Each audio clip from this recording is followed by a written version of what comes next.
కార్తీక పురాణం 13వ అధ్యాయం కన్యాదాన ఫలము. ఓ జనక చక్రవర్తి, కార్తీక మాసంలో ఇంకను విధిగా చేయవలసిన ధర్మములను చాలా ఉన్నవి. వాటిని వివరించదను, సావధానుడై ఆలకింపు. కార్తీక మాసంలో నదీ స్నానం ముఖ్యము. దానికంటే ఒక పేద బ్రాహ్మణుని కుమారునకు ఉపనయనం చేయటం ముఖ్యము.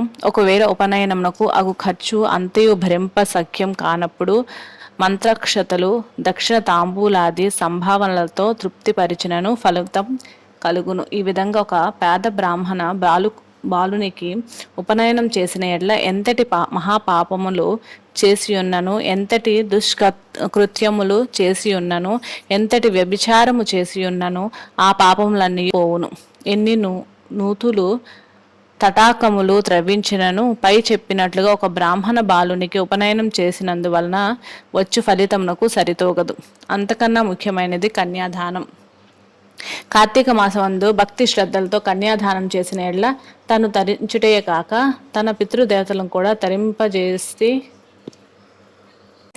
వాడగును. ఇందులకొక ఇతిహాసము గలదు, చెప్పెదను, శ్రద్ధగా ఆలకింపుము.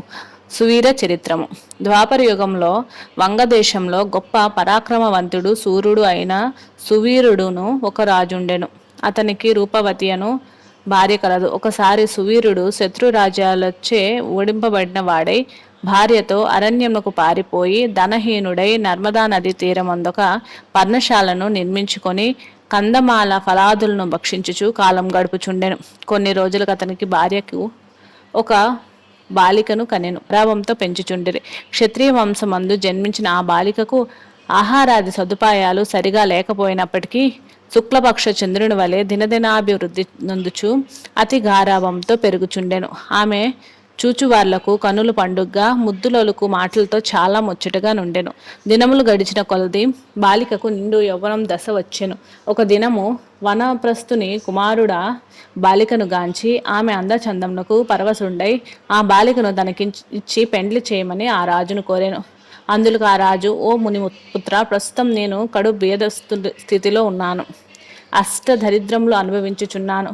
మా కష్టంలో తొలగుటకు గాను నాకు కొంత ధనం ఇచ్చిన ఎడల నా కుమార్తెనిచ్చి పెండ్లి చేతునని చెప్పగా తన చేతిలో రాగి పైసాయను లేక పోడ్చి బాలికపై నున్న మక్కువతో ఆ మునికుమారుడు నర్మదా తీరమున కుబేరును గూర్చి ఘోర తపమాచరించి కుబేరును మెప్పించి ధనప్రాప్తి సంపాదించెను.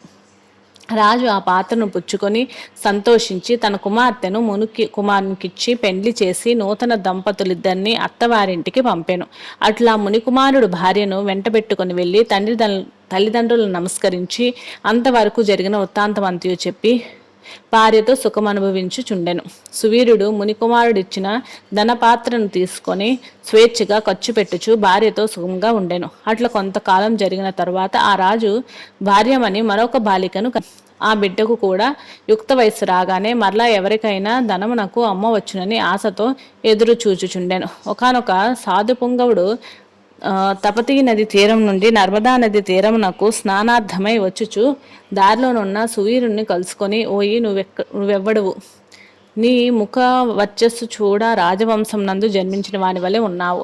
నీ అరణ్యమందు భార్య బిడ్డలతో వసించుటకు కారణమేమి అని ప్రశ్నించగా సువీరుడు, మహానుభావ, నేను వంగదేశం నేల చుండుడి సువీరుడును రాజును. నా రాజ్యమును శత్రువులు ఆక్రమించుటచే భార్య సమేతంగా ఈ అడవిలో నివసించుచున్నాను. దరిద్రము కంటే కష్టం ఏదియును లేదు. పుత్ర శోకము కంటే గొప్ప దుఃఖము లేదు.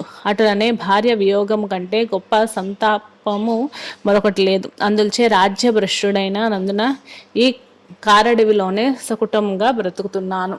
నాకు 2 కుమార్తెలు. అందు మొదటి కుమార్తె ఒక మునిపుత్రునికిచ్చి వాని వద్ద కొంత ధనం పుచ్చుకొంటిని. దానితోనే ఇంతకాలం కాలక్షేపం చేయుచున్నాను అని చెప్పగా, ఓ రాజా, నువ్వు ఎంతటి అయినను ధర్మ సూక్ష్మము లాలోచింపక కన్య నమ్ముకొంటివి. కన్య విక్రయము మహాపాతకంలోనొకటి. కన్యను విక్రయించిన వారు అసిపత్రవనమను నరకం అనుభవింతురు. ఆ ద్రవ్యంతో దేవముని పితృదేవత ప్రీత్యర్థం ఏ వ్రతం చేసినను వారు నశింతురు. అదేనుగాక కన్య విక్రయము చేసిన వారికి పితృదేవతలు పుత్ర సంతతి కలుగకుండా శపింతురు. అటులనే కన్యను ధనమిచ్చుకొని పెండ్లాడిన వారు చేయు గృహస్థ ధర్మములు వ్యర్థమొకటే గాక అతడు మహానరకం అనుభవించును. కన్య విక్రయము చేసిన వారికి ఎట్టి ప్రాయశ్చిత్తం లేదని పెద్దలు వక్కానించయే ఉన్నారు. కావున రాబోయే కార్తీక మాసమున నీ రెండవ కుమార్తెను నీ శక్తి కొలది బంగారు ఆభరణాలతో అలంకరించి సదాచార సంపన్నులకు ధర్మబుద్ధి గలవానికి కన్యాదానం చేయము. అట్లు చేసిన ఎడ్ల గంగా స్నానం మొనరించిన ఫలము అశ్వమేధ యాగం చేసిన ఫలమును పొందుటేగాక మొదటి కన్యను అమ్మిన దాని పాప ఫలము కూడా తొలగిపోవును అని రాజునకు హితోపదేశము చేయగా అందుకు ఆ రాజు చిరునవ్వు నవ్వి, ఓ మునివర్య, దేహ సుఖము కంటే దాన ధర్మముల వలన వచ్చిన ఫలము ఎక్కువ. తాను బ్రతికుండగా భార్య బిడ్డలతోనూ సిరి సంపదలతోనూ సుఖంగా ఉండక చనిపోయిన తర్వాత వచ్చేది ఏదో మోక్షం కొరకు ప్రస్తుతం ఉన్న అవకాశమును చేతులారా జార విడవమంటరా?